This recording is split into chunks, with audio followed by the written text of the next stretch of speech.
Hola, ¿qué tal? Estamos aquí, pues, continuamos con este curso. En esta ocasión vamos a ver el desarrollo humano integral y solidario. Hemos visto, pues, cómo sería una sociedad ideal desde estas perspectivas de la sociedad, la civilización del amor, ¿no? Y decíamos que es donde se da más, donde yo doy de lo que tengo. Y qué difícil como plantearnos vamos a decir, este ideal, ¿no?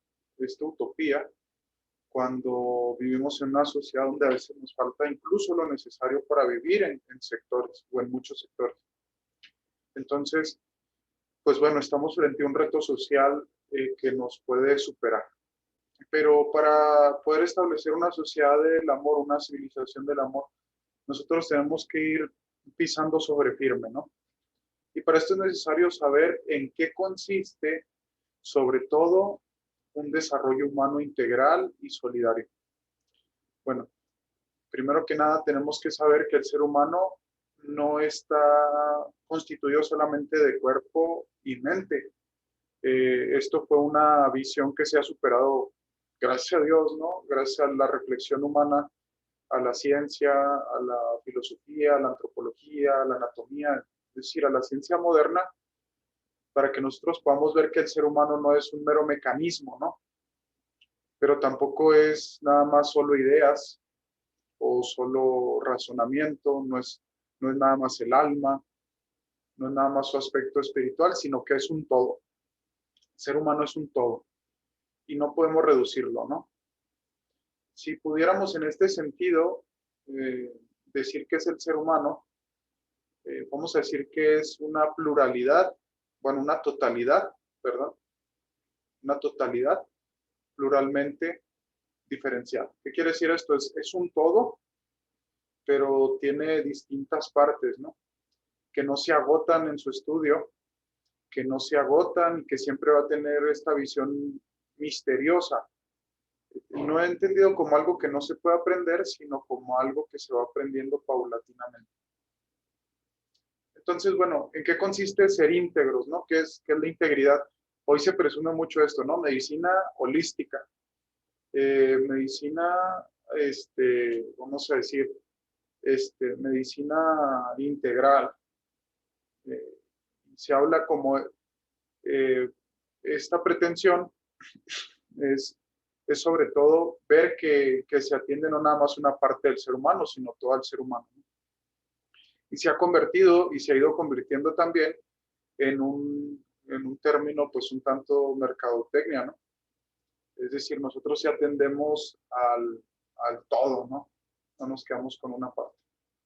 Entonces, ser íntegros, pues es esta parte de atender a todo el ser humano. Y podemos nosotros identificar dimensiones que nos ayudan a profundizar en el ser humano, sobre todo para darle una vida íntegra. ¿Cuáles son las dimensiones en la persona humana? Primero que nada, la dimensión humana. ¿En qué consiste la dimensión humana? Lo que atiende a la salud, ¿sí? Mental y física, pero también que desarrolla hábitos y virtudes para crecer en salud mental y física. Por ejemplo, un hábito es la repetición de una acción buena o un hábito bueno. Por ejemplo, levantarse temprano durante la mañana para hacer ejercicio, ¿no? Correr media hora. Si yo lo ejercito constantemente, se convierte en un hábito, ¿no? Cuando lo hago un número repetido de veces, se convierte en un hábito. Si ese hábito lo prolongo durante meses y durante un año, durante 2 años, entonces nosotros nos damos cuenta que creamos una virtud, la virtud del ejercicio, ¿no? ¿En qué consiste la virtud? La virtud viene del latín que quiere decir virtus, que quiere decir fuerza.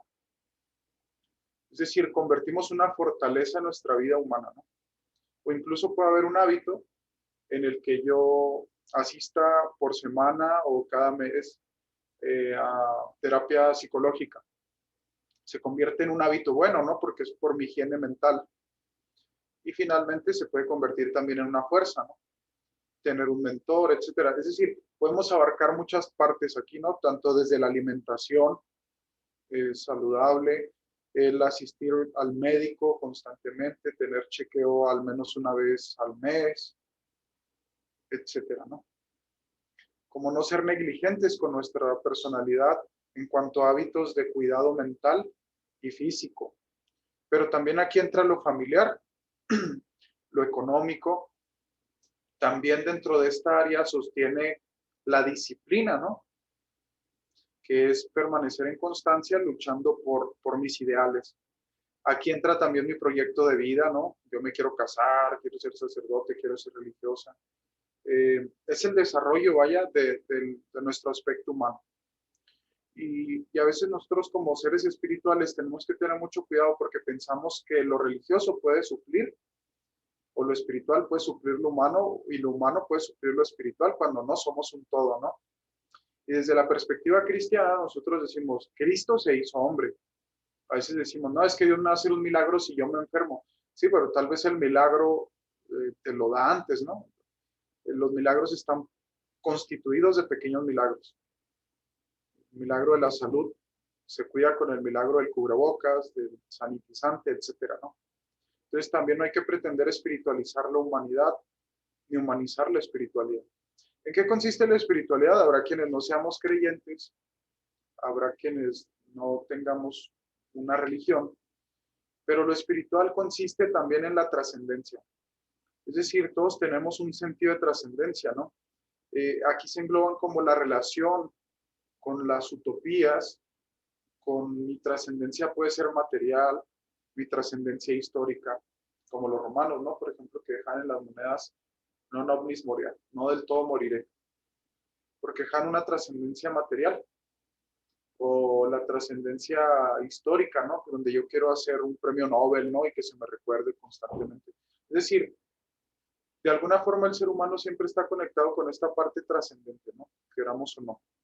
Somos un ser religioso, dice Javier Zubiri en Historia, Naturaleza y Hombre, si no me equivoco, por ahí se llama el libro, ¿no? Con temáticas de filosofía, religión, historia, etcétera. Bueno, el ser humano busca trascender y se religa, de ahí viene religión, ¿no? Religarse con alguien, reelegir, releer la vida a la luz de valores trascendentes, ¿no?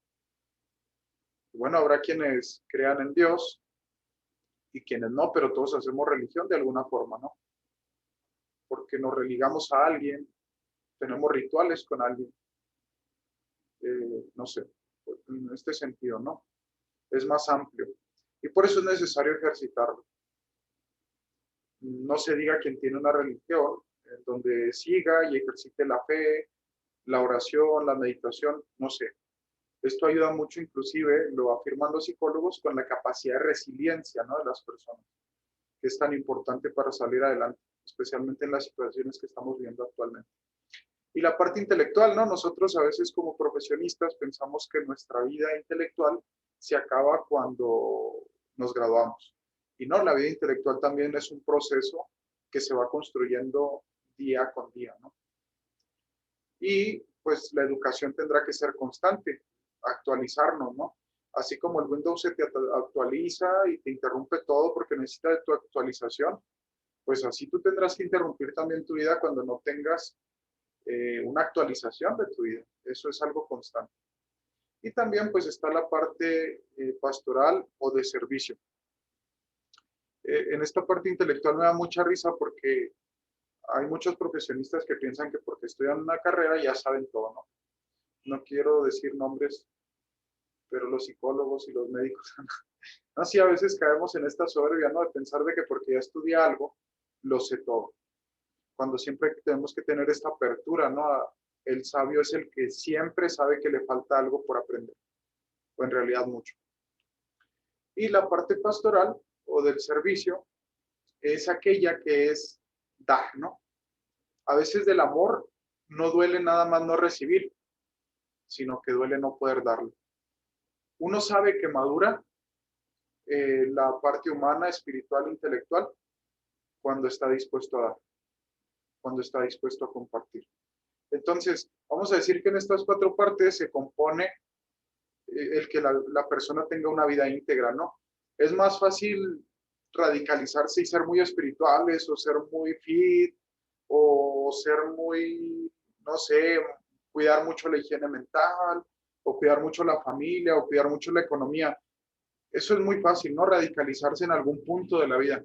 Pero el reto verdadero de la virtud está en mantener las cuatro piezas, mantenerlas equilibradas, ¿no? Las cuatro patas de la mesa, las cuatro patas de la silla que nos mantienen en pie o bien sentados. De tal manera que nosotros no podemos, sí, son cuatro dimensiones que nos ayudan a identificar en qué puede crecer el ser humano, pero no son definitivas. O sea, se abre el horizonte humano. Hay mucho que atender del ser humano. Y el autocuidado nos lleva también al poder cuidar a los demás, ¿no? Que esto sería la aplicación pastoral o de servicio. Cuando yo cuido mi trabajo, o a través de cuidar mi trabajo, cuido a mi familia, o soy capaz, maduro, como para poder cuidar a otros, ¿no? Que aquí entraría el servicio en una familia, ¿no? Cuando te casas, tienes un proyecto de vida con los hijos. Bueno, de esto se abunda más y a profundidad eh, en ética aplicada a la vida profesional. Entonces, bueno, pues les dejo por ahí esto un poquito fundamentado en el pensamiento de Edgar Morin, que habla del hombre complejo, ¿no? Es decir, es un todo que tenemos nosotros que atender en todas sus partes y cuidarlo, ¿no? Cuidarlo, proteger nuestra vida. Me gustaría sintetizar esta clase cuando hablamos de vida íntegra en esta parte, ¿no? El ser humano tiene que lograr las cuatro S, ¿no? Ser sanos, santos, sabios y simpáticos. Sanos, la formación humana, dimensión humana. Sabios, intelectual. Santos, la vida espiritual, religiosa y de servicio. Y simpáticos. Que no se nos olvide ser simpáticos siempre en todo lo que hagamos. Bueno, pues así a grosso modo son temas que se ven para ver una vida digna, ¿no? Tener una calidad de vida digna y que nosotros debemos promover en todos los niveles con las personas que nos rodean y también primero que nada con nosotros mismos, ¿no? Es decir, quien se autocuida, quien tiene autocuidado, es maduro y también en esa medida podrá cuidar de los demás. Bueno, pues que pasen buena tarde. Espero que les ayude como a ampliar un panorama en este sentido, esta temática, y pues podemos seguir profundizando en estos temas. Buena tarde, buena mañana, buena noche. Dios los bendiga.